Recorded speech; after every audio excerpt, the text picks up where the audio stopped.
Gaëtan, je suis très heureux de voir que, en fait, les 3 lycées s'intéressent à l'agroforesterie. C'est une très bonne surprise. Notre planète est face à certaines de ses limites, en particulier en ce qui concerne l'agriculture.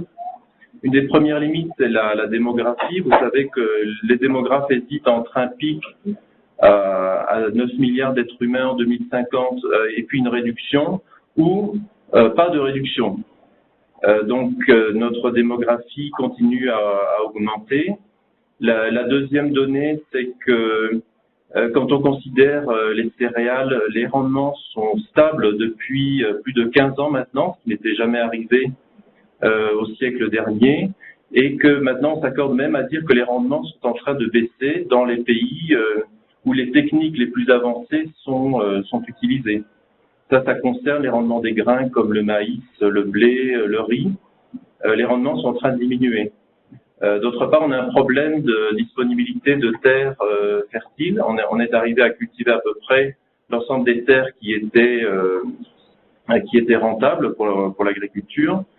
Et donc, on est face à un problème de stratégie en termes d'agriculture. Et il y a plusieurs écoles de pensée. D'un côté, vous avez des écoles qui vont plutôt pousser vers de l'intensification, en particulier avec l'arrivée des OGM.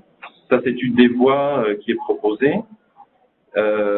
Et vous avez toute une gradation de possibilités qui vont depuis cette école-là, donc de l'agriculture extrêmement intensive, sachant qu'on est déjà arrivé à plafonner, et puis de l'autre côté, des agricultures plus ou moins désintensifiées, plus ou moins respectueuses de l'environnement, qui vont pas s'intéresser uniquement au rendement, mais aussi à d'autres services de l'agriculture qui sont l'économie de l'eau, la protection des sols, la réduction de l'érosion, le maintien de la biodiversité, l'intégration dans les paysages, le maintien des paysages, le maintien des corridors biologiques, etc.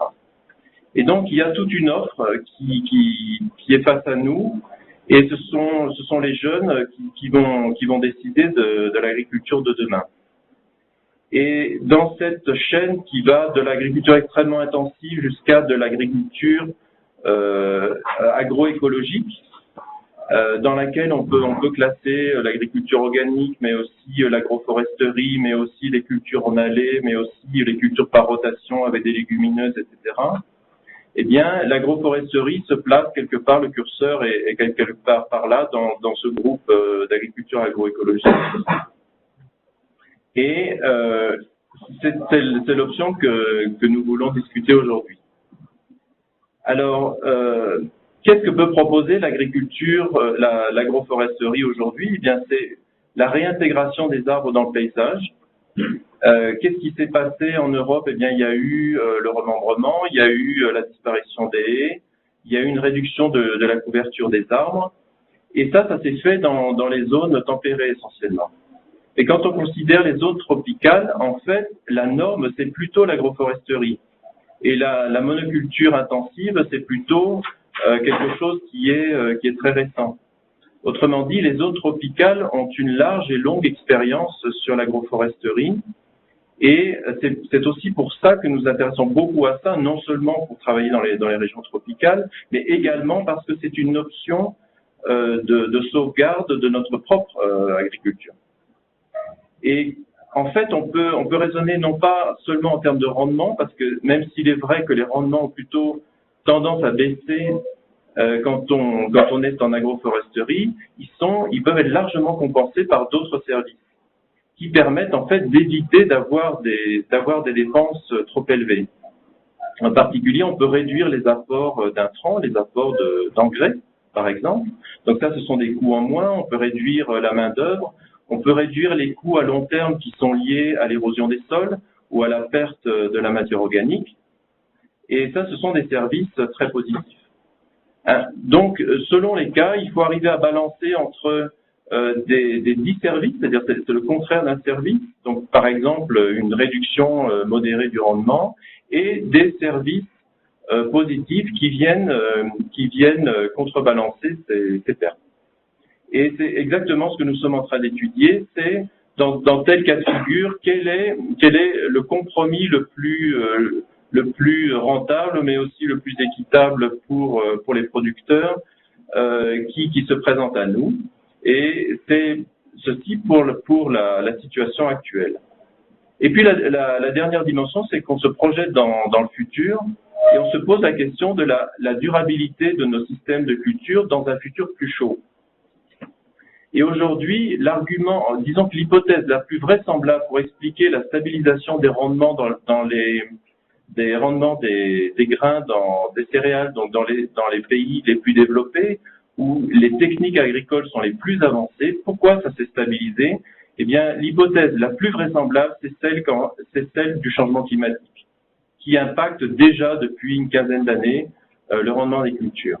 Et ça, il est très probable que ça va affecter l'ensemble des cultures, pas seulement les céréales.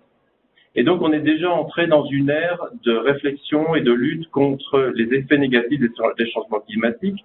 Et on continue avec la phase de mitigation, c'est-à-dire d'atténuation des émissions, tout en rentrant déjà dans l'ère de l'adaptation, c'est-à-dire en acceptant que l'effet est déjà installé. Et là, l'agroforesterie a tout à fait un rôle à jouer, puisque évidemment, en créant des couverts à plusieurs niveaux, on crée de l'ombrage, on crée de l'hétérogénéité, on crée aussi de la turbulence à l'intérieur des cultures, et il est évident que ça modifie énormément le microclimat de la culture principale. Et c'est exactement à ça que nous sommes en train de nous intéresser. Notre question, c'est dans un futur plus chaud, quelle sera la densité d'arbres appropriée pour maintenir la culture, donc du café en l'occurrence, quelle va être la bonne densité, quel va être le bon agencement des arbres, quelle va être la forme des arbres, etc. Et comment on va décliner ça en fonction de l'altitude, en fonction de l'exposition, etc. Et pour répondre à ça, eh bien, on va utiliser de l'expérimentation plein champ, mais aussi beaucoup de modélisation.